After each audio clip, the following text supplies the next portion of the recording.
আসসালামাইকুম 1 + 2 + 3 + 4 +... +99 = কত? এই প্রশ্নটা এসেছিল প্রাথমিক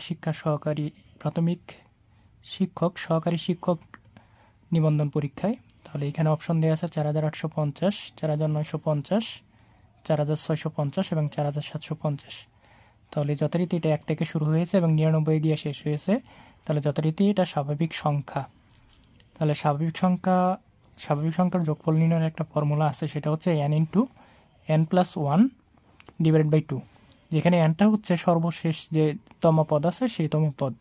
তাহলে এখানে আমরা দেখতে পাচ্ছি যে এখানে 1 থেকে শুরু এবং সর্বশেষ হচ্ছে 99, অর্থাৎ এখানে 99টা পদ আছে। তাহলে এটাকে 99 × 99 + 1/2 এভাবে লেখা যায়। তাহলে এখানে চলে আসে 99 × 100/2। এই 2 দ্বারা 100কে ডিভাইড করে দেওয়া যায়, তাহলে এখানে চলে আসে 50। তাহলে 99কে 50 দ্বারা মাল্টিপ্লাই করলে এটার অ্যান্সারটা চলে আসার কথা।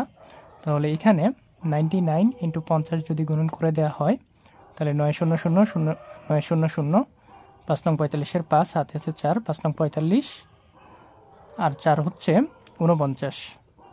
তাহলে এটা চলে আসে 4950। তাহলে 4950টা হচ্ছে এই প্রশ্নের উত্তর।